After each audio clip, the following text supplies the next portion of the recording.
everyone. Since hiking season came back again and AT season came back, I have been getting quite a few comments on my videos and a couple of inbox messages just to ask how I am, ask for an update, how everything is. So I felt like I'd shared so much and then I suddenly disappeared. So I wanted to give you all a bit of an update and let you know that I am very much alive.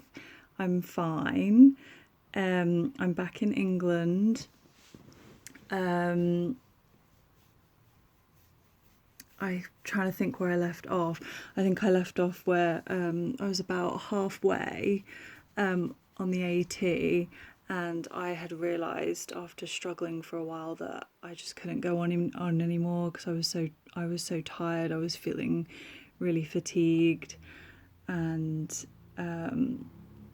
it just wasn't happening because I'd been off for a number of weeks, first for giardia and then because I was stung by an insect and went into anaphylactic shock and had to take like 2 weeks off after that, because I was on steroids and they weaned me off the steroids, and I think I mentioned that in one of my videos.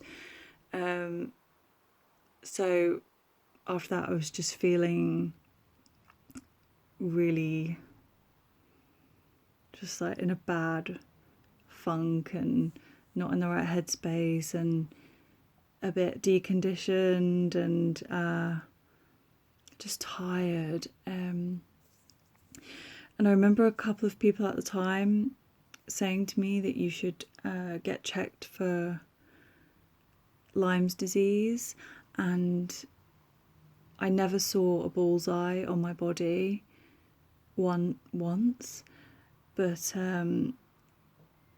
when did I come off the trail? I came off the trail in August, and then I was still really tired come November, early December, and I had really, really bad neck aches and I was getting a lot of headaches.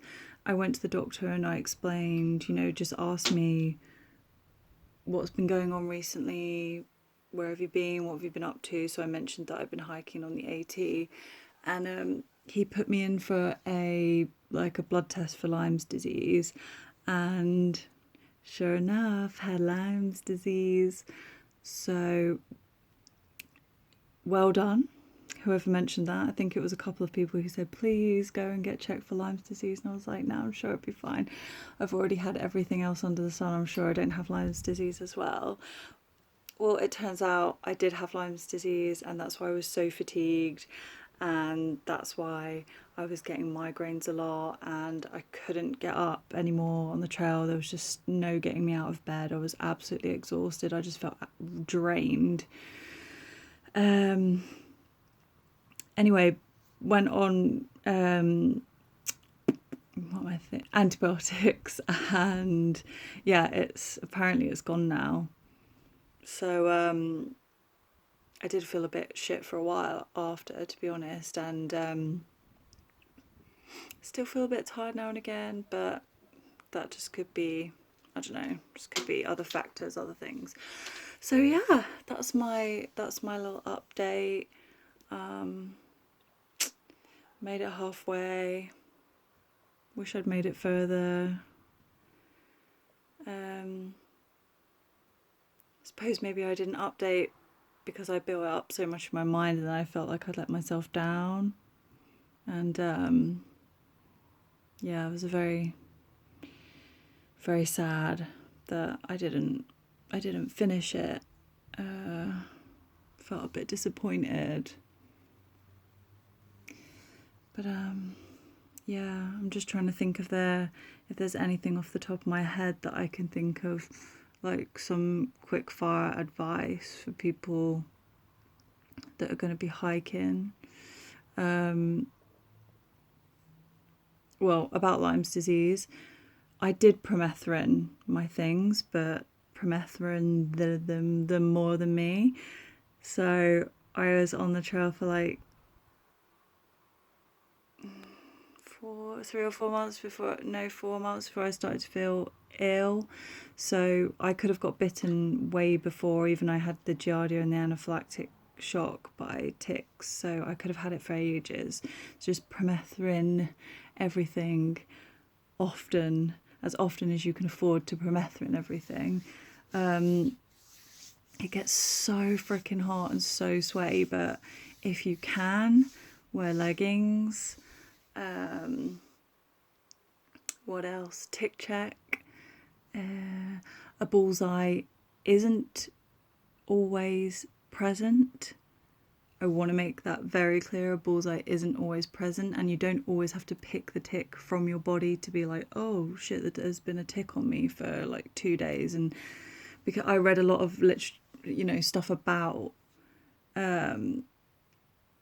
threats to illness and things before I went out, and it said that the tick needs to be on your body for 3 days, blah blah blah, and you can only get Lyme's disease if it's been, I tick check a lot, and I did not pull a tick off of me, so I can't imagine that there'd been a tick on me for 3 days without me knowing. I guess unless it was in my hair, I suppose. So any other advice? If you go through times where you're so thirsty, and I mean everyone's thirsty all the time on the trail, but I mean you're drinking litres and litres a day, and you feel like I'm never quenching that thirst and I still feel dehydrated, it's because of the electrolytes. So you need to get yourself electrolyte powders, especially if it's a particularly hot year or hot time of the year that you're hiking. I learned that along the way, that sometimes, no, I don't want to encourage people not drinking water, always drink a shit ton of water, but sometimes it's about the electrolytes as well. So you could get all the water in, but you need like the good stuff in the electrolytes.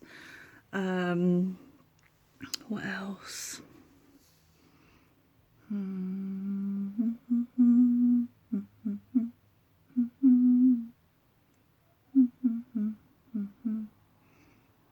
I don't think there's anything else right now.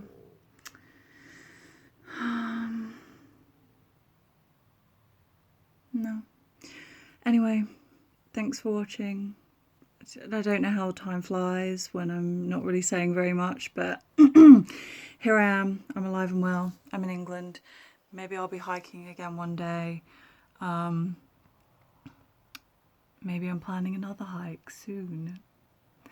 Who knows? Ooh. Yeah, I might be.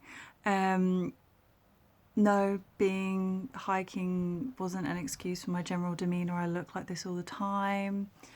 I've set up a non-makeup precedent throughout my life so that no one expects it of me, and it's going really well. No excuse for the hair with the humidity, it's just my hair, So yeah, thanks for checking up on me, everyone, and thank you for giving a shit in some way. If you're watching this and you're going to hike, good luck. Ask me any questions. Not that I'm exactly the guru, because a lot of bad shit happened to me, but if you want to, if you're watching it just because you followed me before and you're glad I'm not dead, thank you. Okay, bye.